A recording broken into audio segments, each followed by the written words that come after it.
Hi, Shiva. How are you doing? Hi, Nicole. I'm doing really well today. Thank you. How about yourself? I am doing well. I'm so excited to be here with you today. We get to talk about a very special topic that I know is close to your heart, as well as some of our other producers on the Meaningful Medicine podcast team.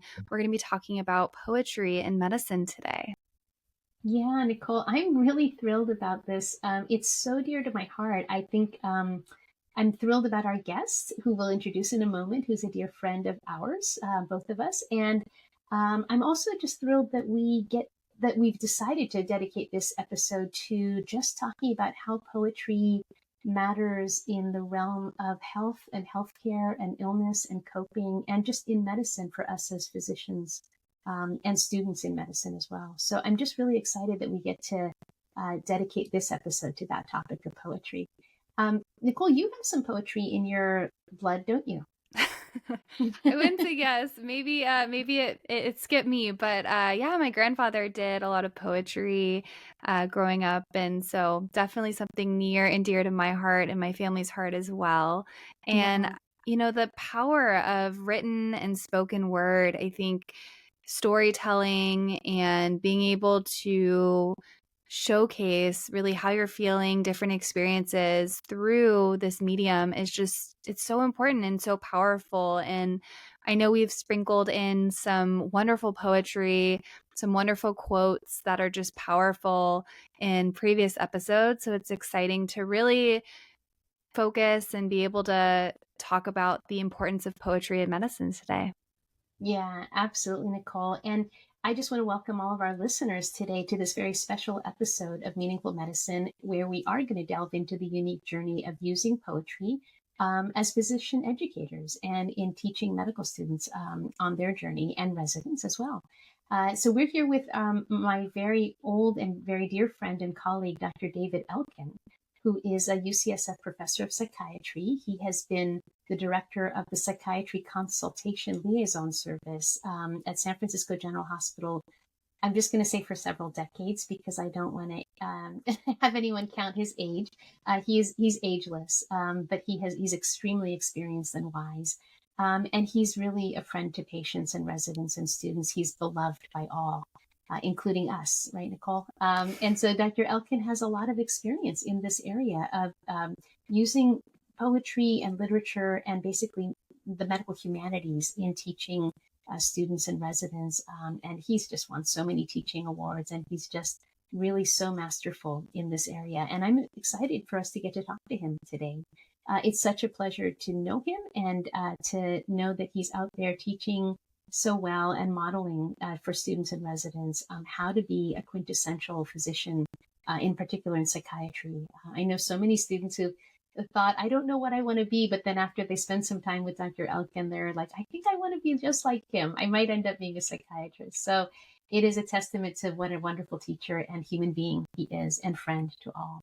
So welcome, Dr. David Elkin, to Meaningful Medicine this time. By the way, I meant to mention also that Dr. Elkin is one of the key players in our podcast. So he's one of the people behind the scenes that has helped us found it and run the show. So welcome, Dr. David Elkin. Thank you so much, Shiva and Nicole. It's a pleasure to be here. And thank you for the very kind words. I'm going to spend the rest of the hour trying to live up to those. We'll see. We have no doubt you will be blowing us away. This isn't Dr. Elkin's first time on the podcast. He previously was on the podcast as well, talking about his journey, kind of figuring out what career path to take. So if someone's interested in or not sure of what career path, Dr. Elkin has a wonderful episode previously on Meaningful Medicine. But welcome, Dr. Elkin. We're very happy to have you back.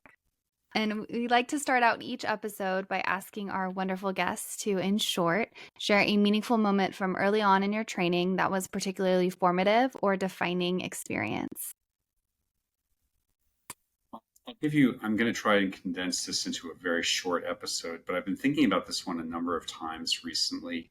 We had a patient when I was in my beginning of fourth year of medical school back in Philadelphia.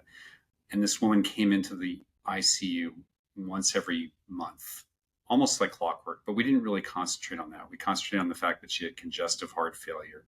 She was a grandmother, in her late 60s. And we treated her as we normally would. She got better. She needed some Lasix, a diuretic, to help her pee out the excess water that her heart wasn't able to accommodate in her body. Gave her the same medication she'd been taking as an outpatient to strengthen her heart. And she said she had been a little sloppy with the medications recently. And she'd also admitted to us that she had downed a liter of Coke or soda and had maybe had a bag of potato chips as well, all very much off of her diet and things that would guarantee her getting worse. So we were treating her very much from the biomedical perspective. And of course, she got better very quickly. But what we didn't think about was the mystery of, if it was that easy, why wasn't she getting better on the outside? Why was she unstable?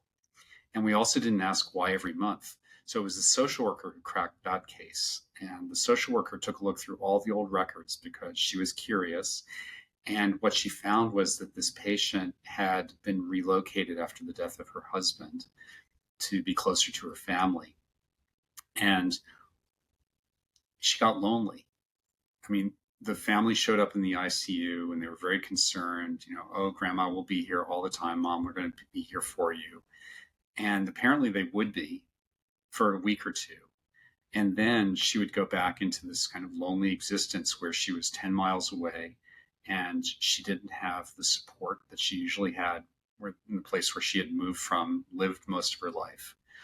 And so she got lonely. And so I don't think she was doing it on purpose, but I think she had learned over the year or two that she'd been moved down, that if she destabilized medically, she would end up in the ICU and her family would come running.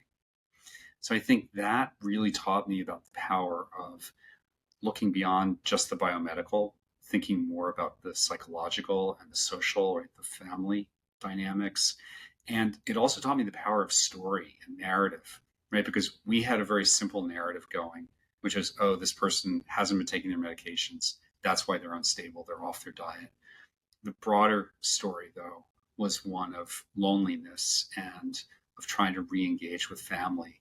And the medicine stuff, her medical problems were really just a byproduct of that. And our inability to appreciate that would have led to her just going out once again and coming back every month. So instead, the social worker arranged for them to get family therapy and talked about the problem openly. And it really helped open my eyes to how you can be a very effective physician. You don't have to do all this. You could have a social worker on your team, but you do have to think about it. You have to be open to it. So again, the power of story, the power of narrative, that was the big lesson for me. I haven't forgotten. That's a very powerful story. And listen to us. You're telling a story about a story. So it's this stories within stories. And isn't that what life is all about? And it's, taking the time and having the interest and the curiosity, as you mentioned, the social worker taking that lens of curiosity about her humanity and her life, as opposed to the lens that we often train in medicine to take, is the lens of sort of being very direct into like what's wrong and how do we fix it? What's wrong and how do we fix it? And we do that very quickly, and we try to be very effective in a rapid way, but we do miss the story. And I do think I'd love to hear you share a little bit about how did you become inspired to incorporate the use of poetry and the use of some of the literature and medical humanities both in your practice and also in your teaching and modeling with students and residents as they learn from you? And in my life, I would add in my life as well, because I think part of the focus in this podcast is about us as clinicians and who are we and how do we take care of ourselves. But yeah, I mean, if you want to learn more, I guess this is a bit of a plug, but our earlier episode on finding your path in medicine was where I talked about my transitioning from being really interested in the sciences and into my original goal of going into infectious diseases, becoming an epidemiology intelligence service officer and chasing down epidemics. That gave way to my switching to psychiatry. But the other thing that changed also was I'd always compartmentalized my interest in the arts and literature, and science was separate from that. And I think I grew up thinking, okay, I'm going to become a scientist. So this other stuff that I'm interested in, poetry and reading and fiction and history, science fiction, that's all separate. And it really wasn't until I was out of residency as a psychiatrist when I started to appreciate that the thing that I really gravitated towards with patients was their stories. I really wanted to hear about their stories. When I was an intern in internal medicine, I would say at least half of my patients were dying of heart disease, pulmonary disease, and they just wanted to talk about their lives. And I was good at that. I was good at listening. I learned that that was really effective, but I still thought that was somehow separate. And so it wasn't until I was out for about 9 years that I actually went to a conference. It's kind of a boot camp on bioethics and the humanities. And I thought, well, that's interesting. I'm really interested in ethics, but I like the humanities too. I wonder how those relate to each other. And I think the faculty there, this was out of Chicago, and it featured faculty from 5 different institutions, including the University of Wisconsin and the University of Chicago and Northwestern. They had really thought carefully about this, and this was the beginnings of the whole narrative medicine and medical humanities movement. And they really made a strong case that all these things are related, that we can appreciate story, appreciate narrative, and it gives us a much better window, more powerful tools to understanding our patients. And that was really the beginning for me. And then I came back to work and I thought, there's no reason why I couldn't do this some of the time. So there were a couple of, there was another resident and there was another attending who were very interested in the same thing. So we piloted it just reading some short stories with the medical students and residents on our service. And we picked topics that were kind of adjacent to medicine and psychiatry. The students and residents who came really liked it. I think my boss at the time was a little confused about it, why we were doing that, taking over a case conference time, but it grew in popularity. And I really learned that I didn't have to keep those two worlds separate.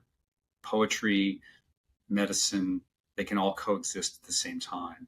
So, and speaking more broadly, poetry, essays, short stories, paintings, photography, all those can exist in the same space, and they give us this wonderful way of understanding our patients. I also talked about this on an episode of The Nocturnists. It's season 4, episode 1. It's called Burn the Map. And I talk about how I took an improv workshop, and that was at a national conference, and it really transformed the way I talk with patients.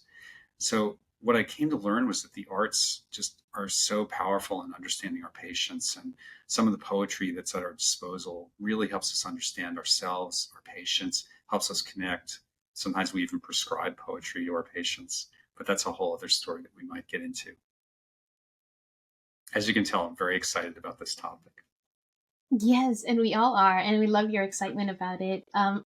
Everything that you shared really resonates with me too, David. And I think that when you shared like just all the various forms of the arts and how that tells a story, it reminded me of a patient that we had on the ward that was completely and utterly depressed and in a despairing state. And he was emaciated and he wouldn't eat. And I had first met him to admit him to the unit. And my nurses who had met him before me had said, "Oh, he's not going to talk to you. He won't talk to anybody. He won't make eye contact. He just looks at the wall." And of course, I was his doctor and I was supposed to help him. So I went in and I tried to talk to him. And he, just as my nurses who knew better than I said, was laying on his side, skin and bones, staring at the wall. At least I thought it was the wall, and everyone thought it was the wall. And this is very interesting because what happened next was I knocked on the door. He didn't say anything. I came in. He didn't respond to anything I said. And then I left. And then I scratched my head and I thought, well, what is it that we can do? What is it we can do? So I went back in, and this time I went around to the side where he was staring at the wall. And I bent down and I did what was right, was make eye contact with him, or try to make eye contact.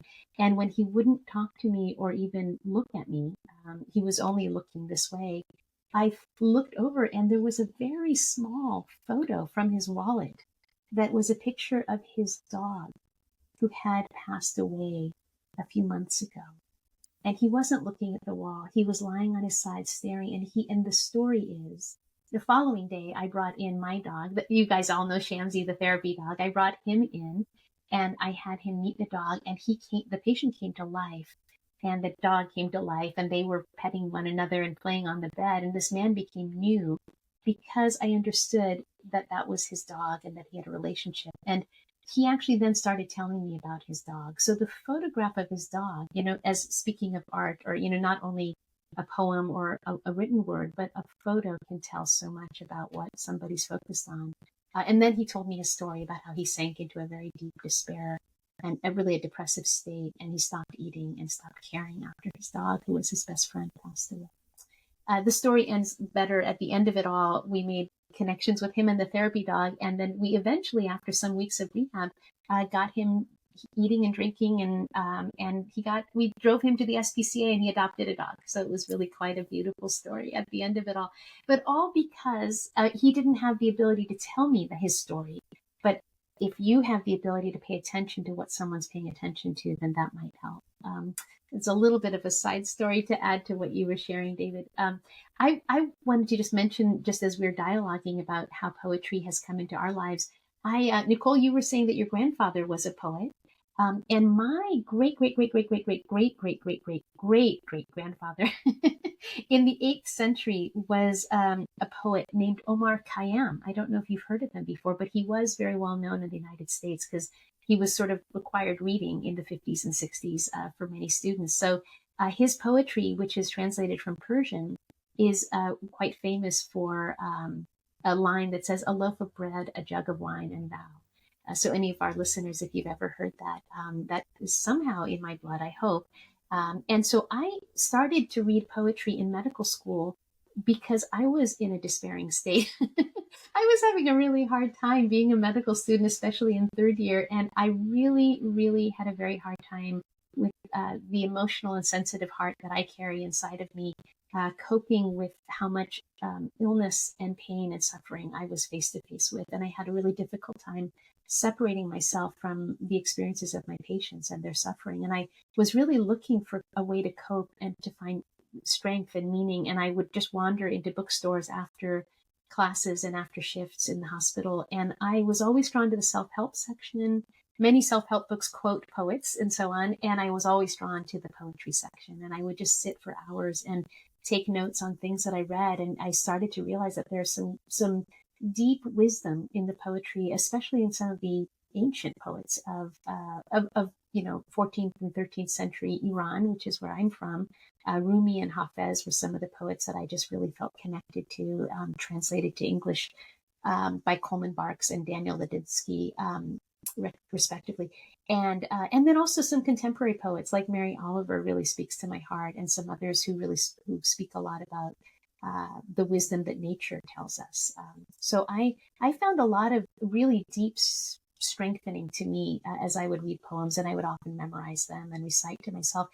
And then when I became an attending, eventually I did residency and graduated, all that, and became an attending at San Francisco General many years ago, I found that it was my job to help my residents cope, because I saw residents and students having an incredibly hard time. Some of it was the intensity of suffering of our patients. Some of it was the intensity of the workload. Nicole, as you know, as a resident, the hours are grueling, and the work that's put upon you, the responsibility is intense and kind of overwhelming.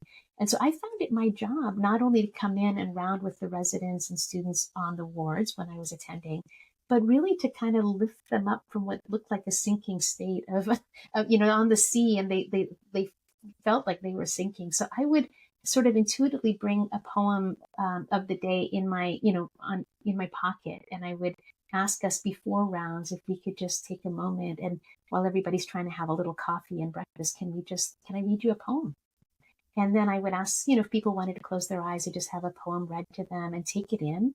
And then I would read it a second time. And I found by their responses, I also would bring in little pieces of chocolate that were, hand those around to try to bring them some uplifting and joy as well. But the poetry really spoke a lot to many students and residents. And I found that I was sort of passing along a gift that I had gotten of getting some wisdom, some I would pick the poems that were appropriate to the themes of what we might be dealing with, for example. But at any rate, I found a lot of responses from the students and residents, and thought that we would continue doing that, and it seems to be very effective. I want to share with you one poem right now. Would that be okay, Nicole and David? Can I read a poem to you? I even think I know which one it might be, because what you're saying. I have to say also before you begin, Shieva, you go ahead. Those stories give me goosebumps. I mean, first of all, the fact that there's a lineage between you and someone in the 8th century who was writing poetry halfway around the world and now you're here is incredible. And then the story about the man with his dog, even though I've heard that before, still gives me goosebumps. And like you, I struggled in medical school. It was a really hard adaptation. I'm sure some of our listeners can identify with this. Medical school, nursing school, wherever you are. And I think I know which poem you're going to read because of that. It's the perfect choice. David, are you guessing that I'm going to read Wild Geese by Mary Oliver? I think we're that much in sync that I guess we're that much in sync. Yeah, we could read it in sync together. Would you like to read it, or would you like me to read it? Well, I like listening to you read, so I think you should. All right. Oh, that's sweet. Let me read this. If anybody's listening and you would like to close your eyes and just let a poem be read to you, I'm going to read Wild Geese by Mary Oliver. You do not have to be good.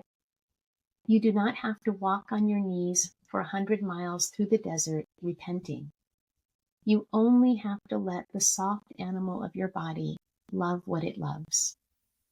Tell me about despair, yours, and I will tell you mine. Meanwhile, the world goes on. Meanwhile, the sun and the clear pebbles of the rain are moving across the landscapes, over the prairies and the deep trees, the mountains and the rivers. Meanwhile, the wild geese, high in the clean blue air, are heading home again. Whoever you are, no matter how lonely, the world offers itself to your imagination, calls to you like the wild geese, harsh and exciting, over and over, announcing your place in the family of things. And when I do share the poem, that one sink in a little bit. Sorry. Yeah, and I usually do pause, and then I usually read it a second time, because the first time you're first hearing something, it touches you. But when you hear it a second time, you actually hear particular lines that actually really move you or resonate inside of you. And for the purpose of time for our podcast, Nicole, I won't read it a second time, but usually I also give people a copy so that they could look at it. And then I like to just ask, sometimes when we're rushed, we'll just rush through and, take a deep breath and take that in, and then go on to starting to present the new patients and talk about medicine. But I find that it kind of puts people in a more grounded place, when we read a poem first, in a place of center. And like you said, David, in a place of being in your life, as opposed to just being the workhorse on the ward or something like that, or that only sees with one lens, being in the world, thinking of geese in the air and in the blue sky, and the calling, and just being human again, so that we can relate to one another as humans. But often people will refer to a particular line that speaks to them, and so we might process a little bit about that, and then to move on. So I really appreciate your letting me share. That is, I know, David, that's one of your favorite poems, and it's definitely one of my favorite poems. I think we might both have it memorized practically. Hearing both you and David share that you both had struggles during medical school, and, it was definitely not a walk in the park for me either. I think it is this universal struggle, whether it's undergrad, whether it's graduate school, whether it's your first job. When you're in a new environment and you're pushed to your limits, having mentors, making space to just talk, and I think to create this space of reminding us of the humanity and reminding us that we are human, we all have shared experiences, I think is just so beautiful.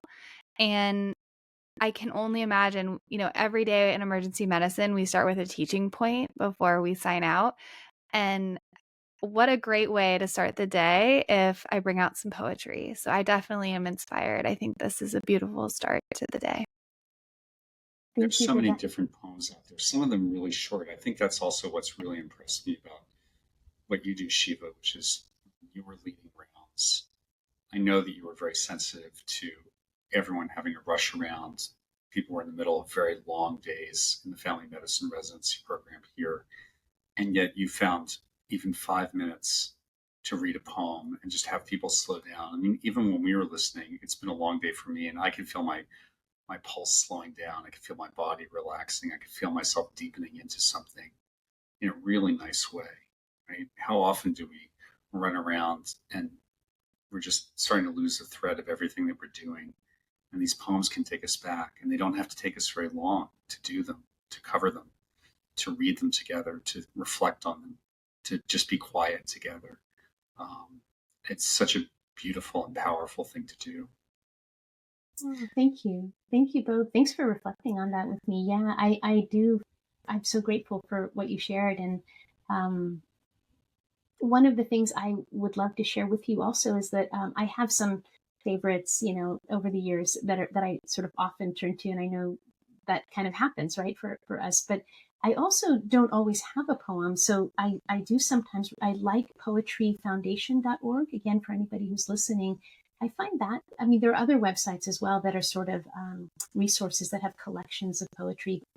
But whatever collection you might find, you can just kind of search a theme. Like, let's say you're dealing with sudden, loss, or a birth, something beautiful and something wonderful, or some miraculous recovery. You can sort of search themes and see what touches you. See, not all poems that are listed are going to touch you, but something might touch you and might just sort of quiver something in your heart. And again, then if it touches you, it's worthy just to hold in your own heart, and also to share. So that's how I've come across some of the poetry that I've shared as well, as by searching by theme.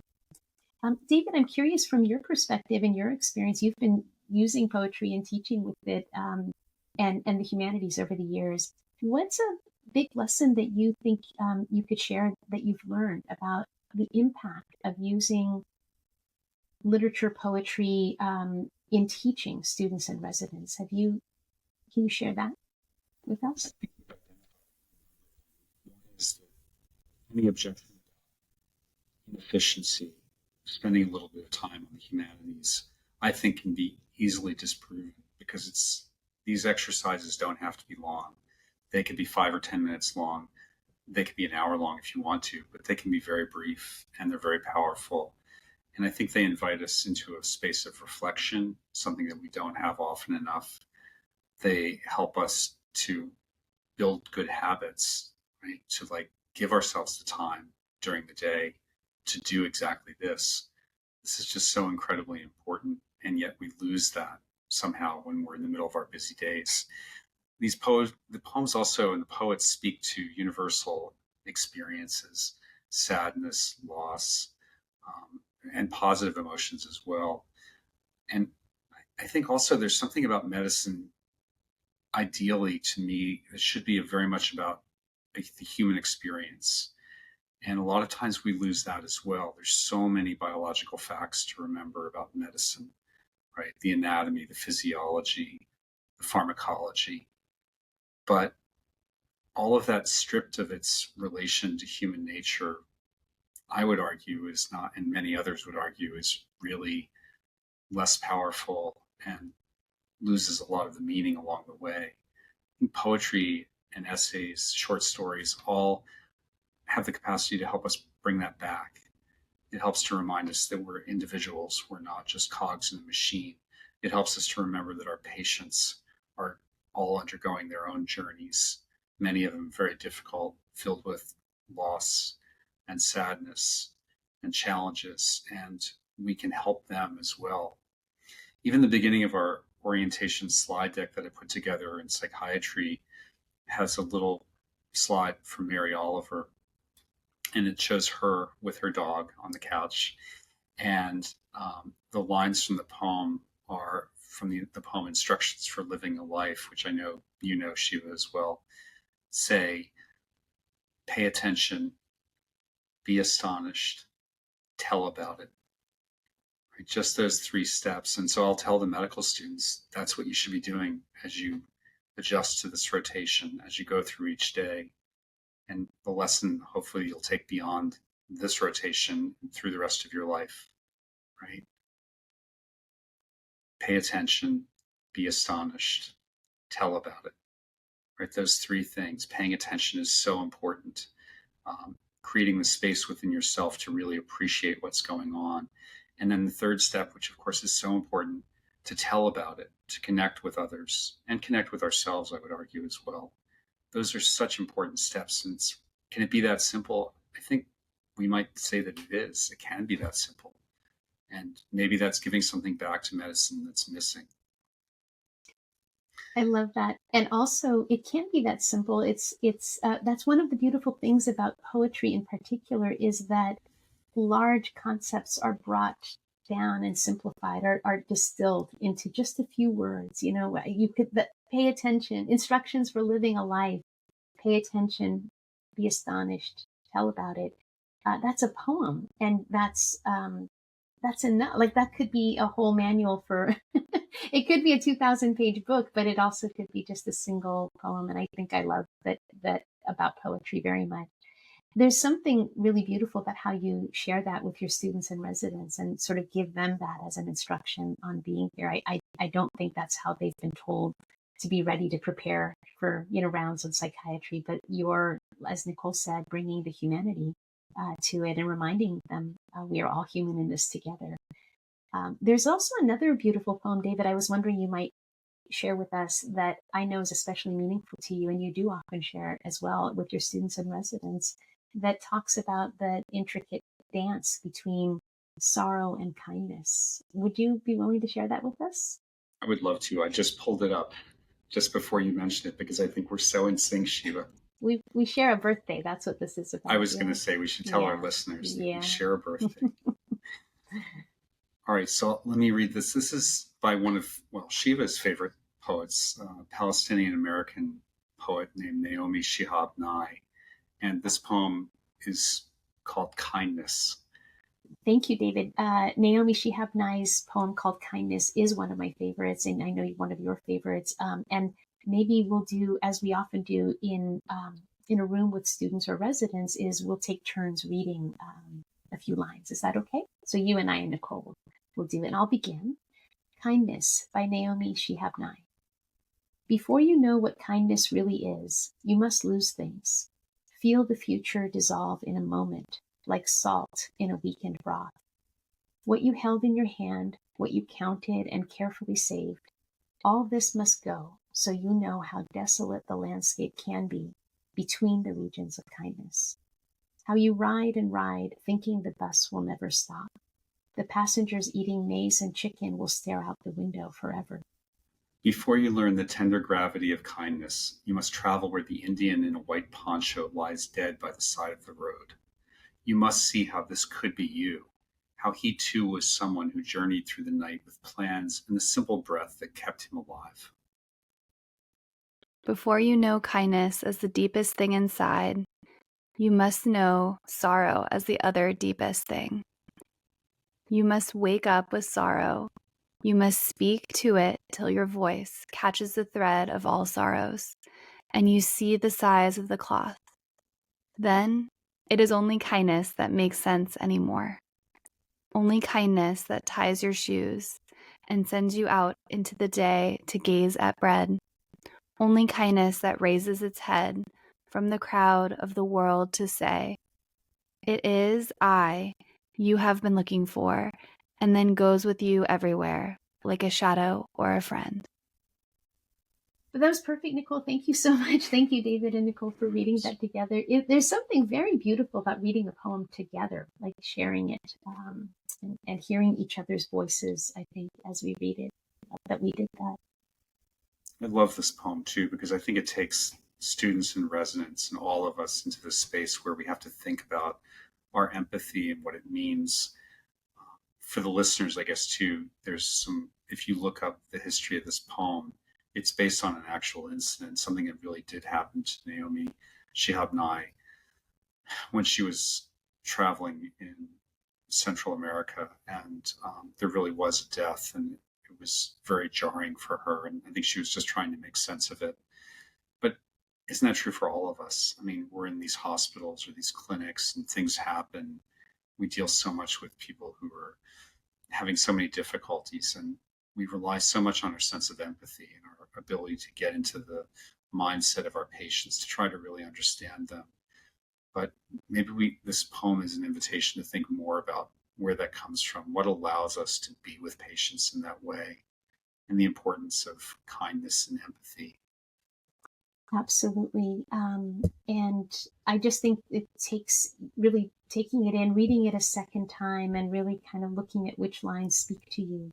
And I mean, I'm always moved by the line that says that you must see how this could be you. You know, when you see, so that it's even beyond empathy. It's into this realm of ask not for whom the bell tolls, right? The idea is that this is happening to whatever is happening could happen to me. So it kind of brings all of these things together, the golden rule, and the idea that there's no distance between you and I, and that there is no other. There's only, we're all one. We're only separated by our skin. Really, we're all experiencing the same things in life. And this person who's currently in a hospital bed, who's just vulnerable and in pain and suffering, could be me. There's really, how is it that it's not me? And I'm of course grateful, but it brings to light the idea that treat everybody as if you're treating yourself or somebody that you love. Could be your mother, could be I like to say everybody is somebody's somebody. This is somebody's mother, this is somebody's child, this is somebody's someone. So let's treat everyone as they are somebody. That could be me. I'm somebody. And so I hope to be treated the same. So something about the empathy that comes out in this poem to me is really, and again, when I read it over and over, and when we share it with students and residents, that's essentially what comes out of it. In different minds speak to people, but so as a poet, I'm really moved by how I am not a poet. I am an appreciator of poetry. But I really admire people who can bring the story into such a sort of neat, concise narrative. And I just love that about reading some of the best poets that I've enjoyed. Building on that, I'm wondering, David, if you have any thoughts or reflections as we're kind of nearing the end of this time we have together. This time, maybe we'll do another episode again to follow up on some other poetry. Just wondering if you have any thoughts about how the future might be for bringing poetry into medical education, maybe in a more formal and structured way, or other ways that you can imagine. Well, I think we know it's a great question, Shiva. I think we know that a lot of medical centers are now very interested in the humanities, and they certainly draw in a lot of students and residents that way. Trainees read about this and they say, I want to go to a program that features the medical humanities. They understand the importance of it and how important it can be for their careers and for their professional lives and just for their lives overall. So I like to think that the humanities has a very bright future, especially as we enter into this era of medicine as a much more organized kind of business-like model. It's really transitioned away from private practitioners just seeing patients. I mean, what we do now is something that we all do together. And I think that's wonderful, and it offers, I guess, the economic advantages of economies of scale. But what do we potentially lose there? I think it's the question of our humanity, right? Can we maintain our humanity in these larger organizations where we play a certain role, right? At worst, we become cogs in a larger machine. I think poetry, essays, short stories, art, photography, theater, drama, dance, they all remind us that we're more than that. We're individuals. And these poems that we're reading today hopefully give listeners a chance to be more in touch with who they are, maybe make them question a little bit about what makes them unique, and to be able to carry that throughout the day, right? That there's a power in that, in people's individuality, in knowing your strengths, knowing your weaknesses, your vulnerabilities. I'd like to think that that's the way back from an impersonal medicine model, right? The practice of medicine is really humane art. in which we fuse science and art. I mean, that's medicine at its best. And I've seen both of you do that, by the way. I can tell our listeners, I mean, I've seen both of you. I mean, Shiva and I go back a long way, and I've watching Shiva, whether it's with a therapy dog or trying to tease apart someone's shortness of breath. I mean, that is poetry, Shiva, watching you interact with patients in a way that communicates interest, empathy, that gets them to open up. But at the same time, I can see the wheels spinning as you sort of think through different differential diagnoses. That to me is real poetry, and it's incredibly powerful. And I guess that's what I would like to leave our listeners with, the idea that these don't have to exist in separate worlds. They can exist together. The practice of medicine involves both science and art. And I think when we're at our best, when we're taking care of ourselves the best way, our patients the best way, we're bringing those two worlds together. It's not either or. And so if we're going to leave our listeners with anything, well, that's my wish, that we would leave them with that. I completely appreciate that. I think that was so beautifully said. I think reflecting on everything as a trainee, I think it is hard to deal with death as part of your training. It is hard to deal with sorrow and to talk about different emotions. And I think what's wonderful about the medical humanities, what's wonderful about poetry, is it's a gateway to allow for people who may not feel comfortable dealing with death, talking about sorrow. It allows them to either open up, listen, and feel comfortable sharing. And so I think it's so beautiful and so important. And I think as a trainee, it definitely is something that's important and is something that many programs should promote and have as part of the training. So thank you so much, both of you, for sharing this passion of yours.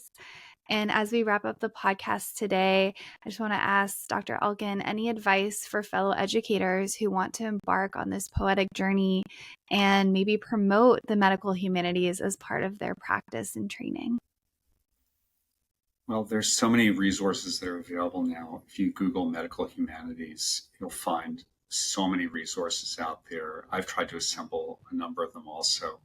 But I think both of you had these points earlier about finding really good mentors. There are mentors out there also, people like you, Nicole, and you, Shiva, who really embody the combination of these two things. I would encourage listeners who are interested in this to just go out and look in your institutions and find those people and try to watch them and see how they build their skills and bring the arts into the work that they're doing.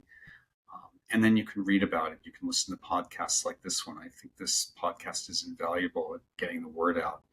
There's so many other online journals and different places, different activities are now being sponsored. I wish that I was a trainee in today's world, and I, to some extent, envy those of you who are, but I know there are other challenges.